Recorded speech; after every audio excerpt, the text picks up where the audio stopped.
Meus irmãos, a paz do Senhor Jesus, sejam todos muito bem-vindos aqui no canal Ponto de Partida. Aqui neste canal é onde nós conversamos a respeito da lição da Escola Bíblica Dominical da Editora Betel. E neste trimestre estamos aprendendo um pouquinho mais sobre o livro do Apocalipse, escrito pelo discípulo, pelo apóstolo João, lá na ilha de Patmos, aproximadamente 70, 80 anos após a vinda do Senhor Jesus aqui na terra. E nessa lição de número 3, o tema dessa lição é Apocalipse, uma mensagem de Cristo para a sua igreja. Você que não possui a revista, abra sua Bíblia no livro do Apocalipse. O nosso texto de referência está em Apocalipse capítulo 2, o verso 1, e Apocalipse capítulo 3, o verso 19, 20, 21 e 22.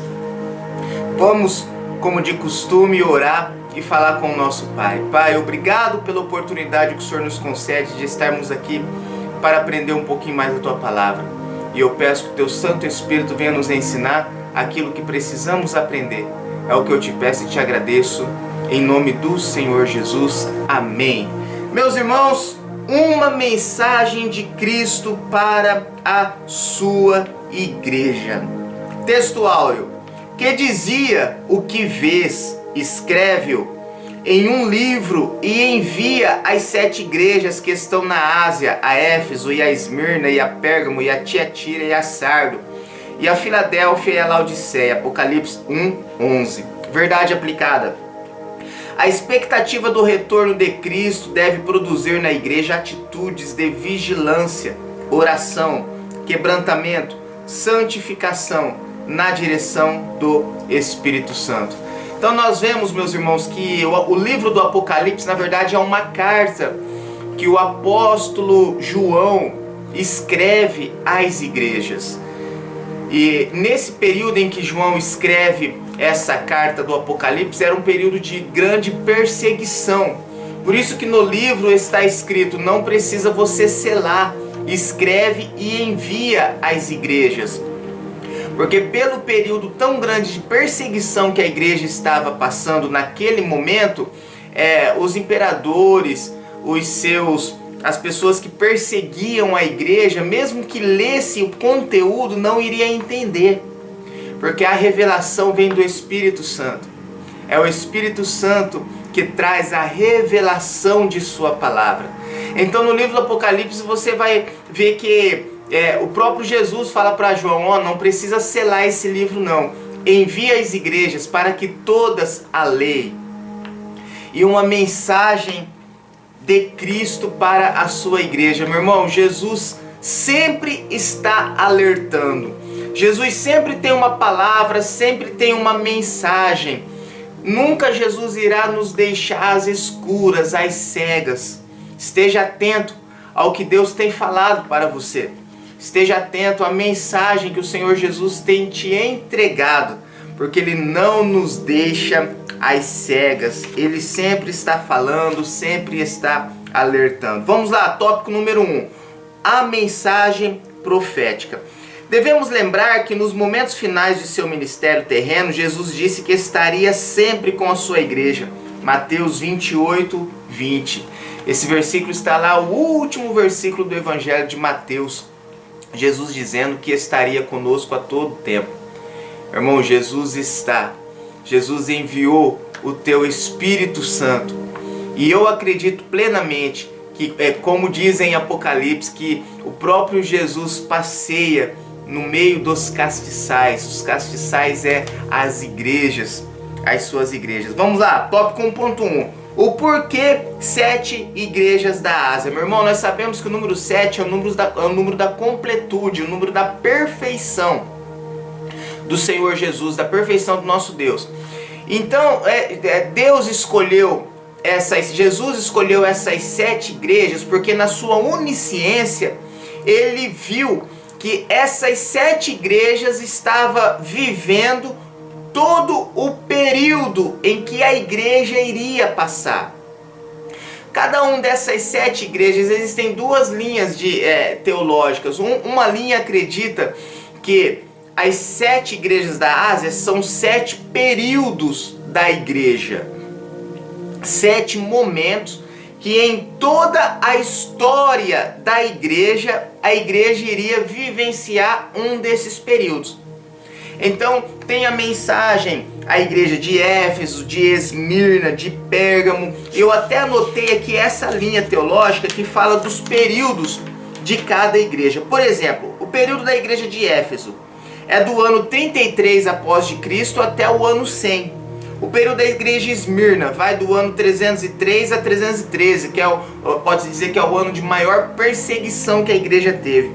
O período da igreja de Pérgamo vai do ano 313 depois de Cristo a 500, de Tiatira a 538 a 1517, a de Sardes de 1517 a 1798, a de Filadélfia 1798 a 1844 e a Laodiceia, que muitos teólogos acreditam que é o período que estamos vivendo agora. Outra linha teológica diz que nós somos igreja. É uma outra maneira de interpretar. Diz que nós somos a igreja de Cristo. Então existe cada pessoa que vive um momento da igreja em toda a sua existência. Por exemplo, existem pessoas que vivem o período da Laodiceia. Outras pessoas vivem o período de Éfeso. E nós temos que sempre estar buscando viver o período de Filadélfia. E aí nós já entramos aqui no tópico 1.2, o porquê dessas igrejas. Como eu disse, que Deus na sua onisciência sabia que era esse período. Uma outra linha teológica que nós podemos aplicar também é que a Bíblia fala que nós somos o templo do Espírito Santo. E nós nos tornamos igreja quando nós nos reunimos com os nossos irmãos. Uma pessoa sozinha é o templo do Espírito Santo. Quando todos nós nos reunimos em comunhão para adorar o nosso Deus, nós nos transformamos em igreja. Nós somos noiva. Então, existe em todo o período da igreja esses 7 tipos de igreja. Aí nós vamos entrar na tipologia, que é a outra linha teológica, em que existem esses 7 tipos de igreja. Existe a igreja que é o tipo de Éfeso, a igreja de tipo de Esmirna, a igreja de tipo de Pérgamo. Ou seja, na verdade, meu irmão, é Jesus nos alertando. Jesus usou essas 7 igrejas, não que existia só 7, existia mais. Deus poderia ter usado 10 igrejas, 11, 15, enfim. Mas Deus, na sua onisciência, escolheu essas 7 igrejas para tipificar os períodos que a igreja iria passar. Amém? Vamos lá, tópico 2. A mensagem de Cristo. Mostrando características e qualidades admiráveis, mas sem esconder erros, desvios doutrinários e fracassos morais e espirituais. Aqui, meu irmão, eu aconselho você ler aí até o Apocalipse número 3, que vai falar todo a cada mensagem a uma dessas igrejas. Certo é que todas as igrejas, Jesus no finalzinho ele diz uma frase: ao que vencer dar-te-ei a coroa da vida. Ao que vencer, sempre aquele que vencer irá receber uma compensa porque venceu. E aqui, meus irmãos, nós podemos abrir um parêntese enorme. Vencer o quê? Vencer o mundo, vencer o pecado, vencer as práticas do erro, vencer a si próprio. Vencer a si próprio. Vencer a mente, vencer os desejos do coração, vencer as angústias, vencer o desânimo, vencer a vontade de parar, vencer as acusações que o inimigo traz à nossa mente. Meu irmão, tudo isso é vencer. Ao que vencer? Quando você lê as cartas ali de Jesus às igrejas, Jesus vai estar sempre falando ao que vencer. No tópico 2.1, traz a estrutura, o comentarista fala sobre a estrutura de cada mensagem. Todas as 7 mensagens traz uma mesma estrutura. Por exemplo, no tópico 2.1, a primeira estrutura, um primeiro tópico relevante que nós encontramos em todas as mensagens é que primeiro revela sempre os vários títulos e atributos do Senhor Jesus. Nós vamos ver isso em Apocalipse 2.1, 8, 12, 18, 3, 1, 7 e 14. Ele mostra também as qualidades encontradas nas igrejas. Apocalipse 2, 3, 6, 9, 13, 19 e Apocalipse 3, 4, 8. Traz também exortação. Apocalipse 2, verso 4, verso 14, verso 15, verso 20, verso 23 e Apocalipse 3, verso 1, 2, 15 e 17. Também traz vários conselhos e ordem. Apocalipse 2, 5, 10, 16, 25 e Apocalipse capítulo 3, verso 9, 11, 18 e 20. E por último, traz a promessa ao que vencer, que nós acabamos de comentar. Apocalipse capítulo 2, versos 7, 11, 17, 26 e 28 e Apocalipse capítulo 3, verso 4, 5, 12, 21 e 22.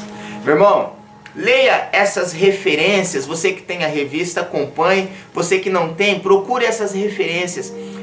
A estrutura das mensagens que Deus trazia à igreja. E um tópico interessante é que sempre, todas as mensagens, Jesus começa: João, escreve ao anjo da igreja, ao anjo que está em Filadélfia, ao anjo que está em Éfeso, ao anjo que está em Sardes, ao anjo que está em Tiatira, ao anjo que está em Pérgamo. Sempre ao anjo da igreja. Meu irmão, o anjo da igreja é o pastor. Jesus fala, quando nós encontramos ali em Apocalipse a referência em anjo da igreja, estrela da igreja, ou a estrela, quando vai falar lá que Jesus tem as 7 estrelas na destra de suas mãos e anda no meio dos castiçais. Os castiçais são as igrejas, as estrelas são os pastores. O anjo da igreja é o pastor.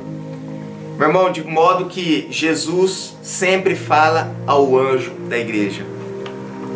Nós não vemos Jesus trazendo uma mensagem para a noiva, uma mensagem para a igreja e falando com o fulano, falando com o cicrano, falando com o bertano, falando com o membro da diretoria, falando com o irmão que possui um cargo. Jesus fala, mas nessa estrutura de mensagem, no exemplo, quando é uma mensagem para trazer à igreja, Jesus fala com o anjo da igreja, com o pastor. Louvado seja o nome do Senhor Jesus. No tópico 2.2, uma oportunidade de arrependimento. Das 7 igrejas da Ásia, apenas 2 não receberam exortações ao arrependimento: Esmirna e Filadélfia. E dei-lhe tempo para que se arrependesse da sua prostituição e não se arrependeu. Apocalipse 2, 21. Antes do juízo futuro, Jesus oferece em sua graça uma oportunidade. Tiago 4:8. Este arrependimento não acontecendo, dará lugar ao juízo divino. Meu irmão, arrependa-se. Procure se arrepender de seus pecados. Há uma grande diferença entre arrependimento e remorso. O remorso, meu irmão, você sente a dor, a culpa, e tenha ciência que aquilo é errado. Tenha ciência que aquilo que foi cometido é um ato que entristece o Espírito Santo. Você sente a dor, mas no outro dia, quando aquela emoção ela diminui, quando aquela emoção se torna mais branda, volta novamente à prática daquela ação.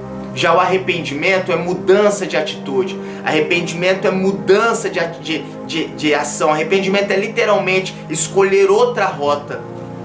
É você sentir o peso, sentir a dor e não escolher voltar, a não escolher se sujar novamente naquela mesma poça de lama, mas é você se converter, escolher outro caminho, escolher outra direção. Meu irmão, não exerça apenas o remorso, mas exerça o arrependimento. Escolha mudar a rota, escolha mudar a direção.